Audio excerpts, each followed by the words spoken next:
You just got passed over for promotion again. You've been working 60 hours, you're delivering results, but someone else got the role. Someone who's been here half as long. What do they have that you don't? They invested in themselves. You waited for your company to invest in you, so let's talk about why this is completely backwards.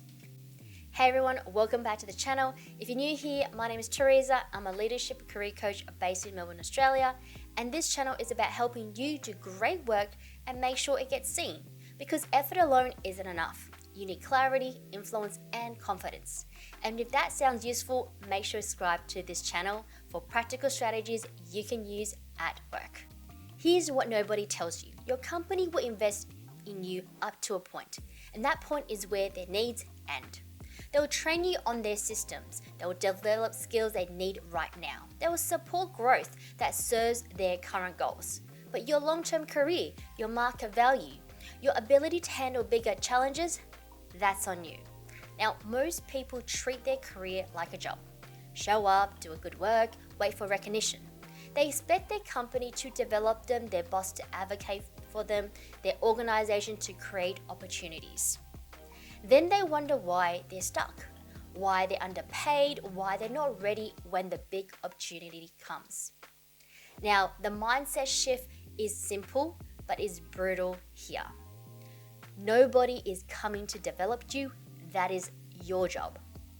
So here are 3 investment areas you need to make this year if you want to grow. The first is invest in skills the market values, not just skills your job needs. Now, your current role uses maybe up to 30% of your potential capability. You get good at what you do, what your job requires, and then you kind of plateau. Meanwhile, the market is moving, new tools, new frameworks, new ways of working. The person who got promoted, well, they were learning those on nights and weekends. Not because their job required it, because they knew it would matter to their career and growth. Now, this doesn't mean it's just random learning. It means being strategic. What skills are increasingly valuable in your industry or field? What capability do people at the next level have? And what's coming that most people are ignoring? You invest in those. Not when you have time, not when work is slow, consistently. Even when, especially when, you are busy. Second, invest in relationships outside of your immediate team. You know who has influence in your organization? The people who are connected cross-functionally and across the organization. You know who sees opportunity first? The people who have relationship beyond their department. Now, most people network only when they need something. A new job, a favor, information. That's not networking, that's just extraction. Now, investing in yourself means building a real relationship before you even need them. Reaching out to people doing interesting work, sharing what you're learning, and offering help without expecting a return. And when you're stuck on a problem, you can have people to call. When a role opens up, people think of you. When you need support, you have advocates, not because you manipulate anyone, because you invested in a genuine relationships. Now, the third one is invest in your ability to handle ambiguity. So here's a pattern. Junior roles have clear tasks, senior roles have ambiguous problems. Leadership have messy, undefined situations. If you only do the work that is clearly defined, you only develop skills for clearly defined work, then you're just already hitting a ceiling. Now, investing in yourself means deliberately taking on ambiguity work, volunteer for projects that nobody understands, tackle the problems without a clear solution, work on initiative where success isn't clearly defined. Yes, it's uncomfortable. Yes, you might fail, but that's where growth happens. You're building tolerance for uncertainty. You're developing judgment. You are learning to create clarity from chaos. But you might say to me, hey Teresa, I don't have time. I'm overworked. I don't have budget for courses and I don't have support from my manager. Well, that's the point. Investing in yourself isn't something you do when conditions are perfect.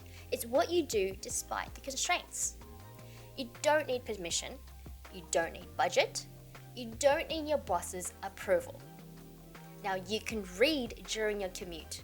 Learn from people on different social media platforms who are where you want to be. Take on stretch projects at work. Ask to shadow someone in a different role. Have coffee chats with people that's doing interesting work. Now, the constraint isn't time or money. The constraint is your belief that someone else is responsible for your growth. And if you have low support from your organization, well, that's information. They're telling you what they will invest in. Now you decide what you will invest in yourself. Your career is not a gift from your employer, it's an asset that you build. Now, the people who advance aren't necessarily the hardest workers. They're the people who deliberately develop capability that market values, who build relationship that matters, who can handle increasing complex and ambiguous challenges. You can wait for your company to develop you, or you can take ownership of your own growth. One makes you dependent and one makes you unstoppable. Invest in yourself, not someday, but now. If you find this video helpful, please hit the like button, subscribe to the channel, and if you've got some awesome tips around how to invest in yourself, please add in the comments below. Thank you for watching, and I will see you next time.